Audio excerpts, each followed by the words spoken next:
प्रणाम दोस्तों। आज हम औद्योगिक क्रांति के बारे में जानेंगे।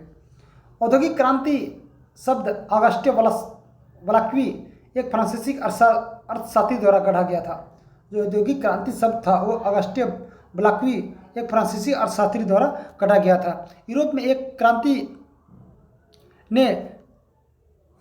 क्रांति ने निर्माण, उत्पादन और वितरण के तरीकों में व्यापक बदलाव लाए जो लोगों के आर्थिक और सामाजिक जीवन को काफ़ी प्रभावित किया। एक बड़े पैमाने पर कृषि समाज को एक औद्योगिक समाज में बदल दिया, जिसे औद्योगिक क्रांति की संज्ञा दी जाती है। 18वीं-19वीं सदी में यह इंग्लैंड से शुरू होकर यूरोप, अमेरिका, जापान इत्यादि देशों में भी फैला। और औद्योगिक क्रांति के क्षेत्र कृषि, वस्त्र, संचार क्रांति, आधारभूत उद्योग में हो गया कोयला, लोहा उद्योग का विकास, वाष्प इंजन का आविष्कार। संचार क्रांति 1840 में डाक व्यवस्था की शुरुआत हुई। 1844 में टेलीग्राफ की शुरुआत हुई सैमुअल मोर्स द्वारा। 1876 में टेलीफोन की शुरुआत हुई ग्राहम बेल द्वारा। इंग्लैंड में औद्योगिक क्रांति के कारण, मतलब इंग्लैंड में ही औद्योगिक क्रांति के क्या कारण थे होने का, देखिए उसमें वहाँ पे विकसित औपनिवेशिक साम्राज्य, नई यांत्रिक आविष्कार, कोयला और लोहा की उपलब्धता, परिवहन क्षेत्र में क्रांति, अर्धकुशल कारीगरों की उपलब्धता, भौगोलिक स्थिति, मांग के हिसाब से उत्पादन। आइए अब इसका विस्तृत अध्ययन करते हैं। नई यांत्रिक का आविष्कार। इंग्लैंड में पुनर्जागरण के बाद नए नए आविष्कार किए गए, जिसमें power loom, water frame, flying shuttle आदि महत्वपूर्ण है। इसकी सहायता से इंग्लैंड के कारखानों में एक चमत्कार हुआ, जिससे उत्पादन में बड़े पैमाने पर वृद्धि हुई। लोहे एवं कोयला का उपलब्धता। इंग्लैंड में लोहा एवं कोयले का प्रचुर भंडार था। औपनिवेशिक शक्ति होने के कारण भारत जैसे देशों से कच्चे माल की उपलब्धता बड़ी आसानी से हो जाती थी, जिसे औद्योगिकरण को विकसित किया। परिवहन क्षेत्र में क्रांति। चारों तरफ समुद्र होना इंग्लैंड के लिए वरदान साबित हुआ। जो इंग्लैंड है चारों तरफ उसके जो साउथ में है वो इंग्लिश चैनल है, फिर पश्चिम में अटलांटिक महासागर है, इस तरह चारों तरफ से वो, फिर उसके उत्तर में उत्तरी सागर हो जाता है, तो चारों तरफ वो पानी से घिरा हुआ है। चारों तरफ समुद्र होना इंग्लैंड के लिए वरदान साबित हुआ। नए नहर का निर्माण, वाष्प चलित नौकाओं का निर्माण तथा रेल के आविष्कार ने औद्योगिकरण में बल प्रदान की।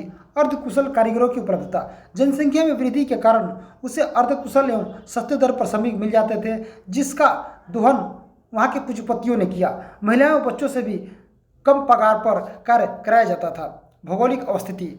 इस औद्योगिकरण में इंग्लैंड की भौगोलिक स्थिति की महत्वपूर्ण भूमिका रही। समुद्र से चारों तरफ घिरे होने से वह बाहरी आक्रमण से प्राकृतिक रूप से बचा रहा। जो प्राकृतिक अवरोध था उसको, मतलब बाहरी अगर कोई देश दुश्मन आक्रमण भी करना चाहे तो वहाँ पे एक प्राकृतिक अवरोधक वहाँ की समुद्र था, जिससे उसको भेदना औरों को मुश्किल था। औद्योगिक क्रांति के परिणाम और प्रभाव। पहला है सकारात्मक प्रभाव, दूसरा है नकारात्मक प्रभाव। सकारात्मक प्रभाव में देखेंगे, इसमें है आर्थिक में, सामाजिक में, राजनीतिक में। आर्थिक में देखेंगे कि इसके सकारात्मक प्रभाव में आय में वृद्धि हुई, व्यापार में वृद्धि हुई, नहरों का विकास हुआ, बाजार का विकास हुआ, यातायात साधन सुगम हुआ, पूंजीवाद का विकास हुआ। सामाजिक में है जनसंख्या में वृद्धि हुई, जीवन प्रतिष्ठा में वृद्धि हुई, शिक्षा में लोगों का रुचि हुआ, नए सामाजिक वर्गों का उदय हुआ, मनोरंजन के साधन का विकास हुआ। राजनीतिक में है अंतर्राष्ट्रीयवाद को बढ़ावा मिला, शहरों की ओर पलायन हुआ, समाज को दो वर्गों में विभाजन हुआ, साम्यवादी विचारधारा का विकास हुआ, उदारवादी शासन व्यवस्था की स्थापना हुई। अब नकारात्मक परिणाम भी है। इसमें भी आर्थिक, सामाजिक, राजनीतिक तीन भागों में बांटकर हम देख सकते हैं। आर्थिक में परंपरागत उद्योग धंधे नष्ट हुए। जो पुराने उद्योग धंधे थे वो नष्ट हुए, जिससे कि बेरोजगारी बढ़ी, उससे आर्थिक संकट का दौर जारी हुआ। सामाजिक में है ग्रामीण स्तर निम्न स्तर का हो गया, ग्रामीण जीवन स्तर निम्न हो गया, संयुक्त परिवार का पतन हो गया, पर्यावरणीय समस्याएं उत्पन्न हो गई, नैतिकता में गिरावट हुई, भौतिकवाद पर जोर दिया गया। राजनीतिक में है उपनिवेशवाद का उदय हुआ, पूंजीवाद भया, साम्यवाद हुआ, शीत युद्ध हुआ जिसमें यूएस भया यूएसएसआर के द्वारा किया गया। ये औद्योगिक क्रांति के प्रथम चरण थे।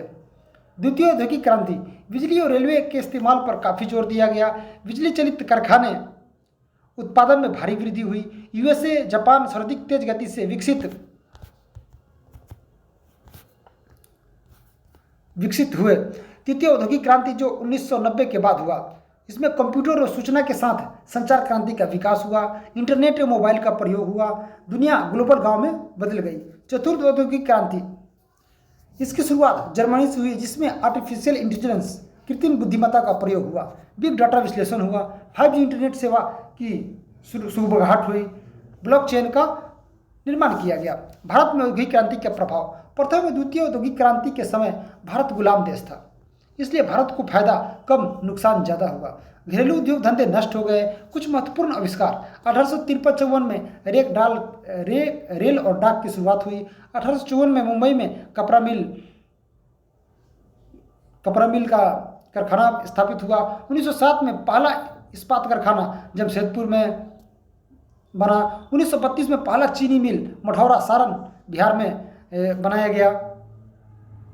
औद्योगिक क्रांति 4 के भारत की भूमिका निभाने वाला है। औद्योगिक क्रांति 4 में भारत महत्वपूर्ण भूमिका निभाने वाला है। मुंबई में centre for the fourth industrial revolution की स्थापना की गई है, जिसमें संभावनाएं हैं कृत्रिम बुद्धिमत्ता से लाभ, दिव्यांग का जीवन आसान बनाने में, स्वास्थ्य सेवा में सुधार करने के लिए, शिक्षा जगत में क्रांति के लिए, अंतरिक्ष क्षेत्र में विकास के लिए। अभी हाल फिलहाल में IIT हैदराबाद में भी